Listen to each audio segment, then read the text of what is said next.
The Oceania Diving Championships, they take place this Saturday and Sunday from West Wave in West Auckland. It's a rare opportunity, the rarest of opportunities for New Zealand divers to be on show in front of friends and family here on home soil and to also vie for an Olympic spot on home soil. 4 disciplines will be held over the 2 days, including men's and women's 3-metre springboard and 10-metre platform, and it'll feature Olympic and world champs as well as the reigning Commonwealth Games champion.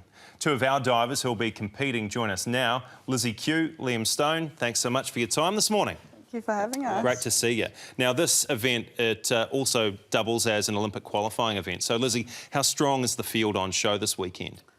There's definitely some talent. I'm really excited to compete, though, in front of a home crowd. I don't really typically focus on the competition because it gets in my head, so I just try to focus on what I'm doing. What about for you, Liam? Is that something you focus on?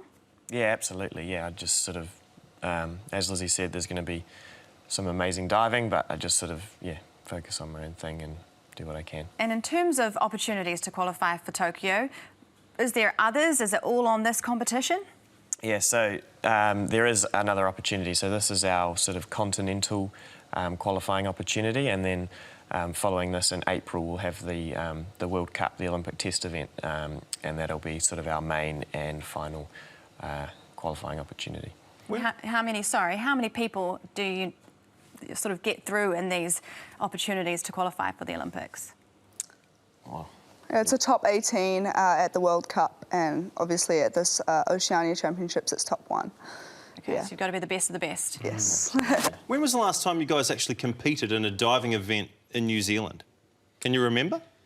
Yeah, well, I competed at this year's Nationals, but, you know, comparing that to the Oceania Champs, it's a lot smaller. So in terms of competing at an event of this standard, this big, this high stakes, never.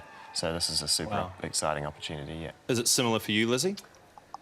I actually don't remember the last time I competed in New Zealand. Seriously? Yeah, because I've been in the States, so getting back here just for Nationals seems quite expensive and out of the way. So I'm really excited to compete, yeah. Yeah. Now, you actually broke a drought of sorts when you competed at the Olympics in Rio. I think it was something like 24 years since we last saw somebody from New Zealand represent at the Olympic Games. Yeah. What kind of experience was that for you? Oh man, it was honestly unreal. Like, even thinking back at it, just like mind-blowing, but it was really exciting. I really didn't think it was going to be me, but you know, that's how life works sometimes, and I was really happy that I got the opportunity. What did you learn about yourself and competitions at that level? I learnt a whole lot, and it kind of changed my life, really. I guess the most important thing that I learnt is that anything is possible for anyone, ever. So if you have a dream, you know, go for it. That's really cool. Good advice. Yeah. Now, Liam, you're also a groundbreaker because you went to the Com Games in Glasgow, didn't you? Yeah, I did, yeah. And I believe you're only 17 years old at the time. That's right, yeah. How do you think that you've developed and changed since then? Yeah, loads. I mean, similar to Liz, you know, that was an amazing experience for me. It was sort of a bit of a breakthrough in my career, I suppose.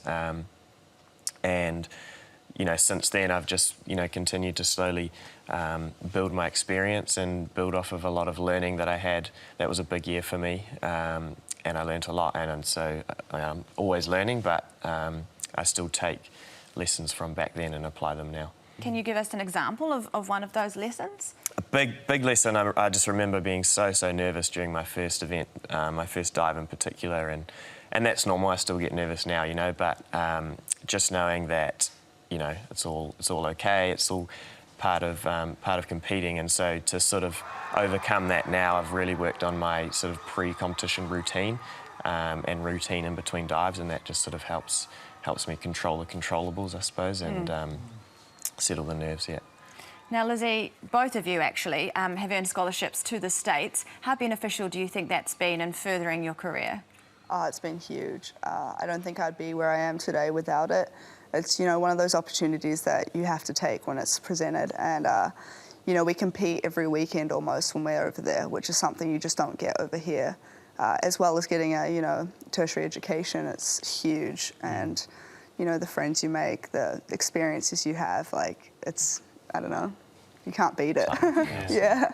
So, Lizzie, you were in Louisiana, Tennessee for you, Liam? That's right, yeah. And you echo those same sentiments? Absolutely, yeah. Like, you know, in terms of the diving, you know, I learnt so much about myself and how I compete, and talked about the routine. You know, it just gave me so much opportunity to really practice that and sort of really you know, get what works for me. And then, yeah, take the diving out of it, the whole, you know, life experience, the education, everything like that. Yeah. What are you studying towards? I think you're while journalism, there? aren't you? I am. Yeah. Are you? Yeah. She's going to take Very our good. job. Yeah. Oh, God. Yeah, I'm journalism right now. I haven't graduated yet. So I graduate in May with a print journalism minor in business, and he's graduated. Yeah. So I graduated in a degree in kinesiology, sort of human movement, sports science type stuff. Yeah. Very fitting. Yeah, exactly. Absolutely. Yeah. Now, look, for those divers who don't go the American route, what's it like if you just stay put in little old New Zealand? Yeah, I mean, I think now, you know, since I've come back, the sport and the environment has really grown. You know, there's a group of athletes coming up now. There's a few more of us at an elite level. The coaching is at a high level, and so I think now it's a good spot to be in. New Zealand is actually quite good. I'm enjoying training here, but sort of, you know, in the past there hasn't been that same elite environment. So when I was looking at moving, I wanted, you know, more guys at my level to train with, and sort of more exposure and experience to that high level. So I think for divers now, you know, it is possible to stay, and if they want to go, it's possible to go as well. Yeah. I think at our time it was just us. So he left, and then I was like, exactly, yeah. I got to leave too. So, yeah. Going with my only mate. Yeah, it's different now, though. Yeah. Well, I guess on that note, the diving champs this weekend will be broadcast, and that's a first. So how do you think that coverage of your sport will actually help it? Oh, it's so exciting that it's going to be covered. I mean, diving rarely gets covered anyway. You know, the only time you sort of see it is in the Olympics and stuff. So for it to be covered here this weekend is so exciting. I think, as I said before, the quality of diving is going to be really high. So, you know, it's awesome that people can see that, and you know, the more exposure we can get, the better. You know, potentially. You know, that could interest sponsors and stuff. Maybe we can get funding and stuff, because that's always a challenge. But yeah, just being able to expose the sport, let the public know it's something that's out there that they might not even know. You know. So. Well, if you're keen to check these guys out, make sure you take a view of Sky Sport Next over the weekend. Lizzie, Liam, thank you so much for coming into Sky Sport News this morning. Thanks for having me.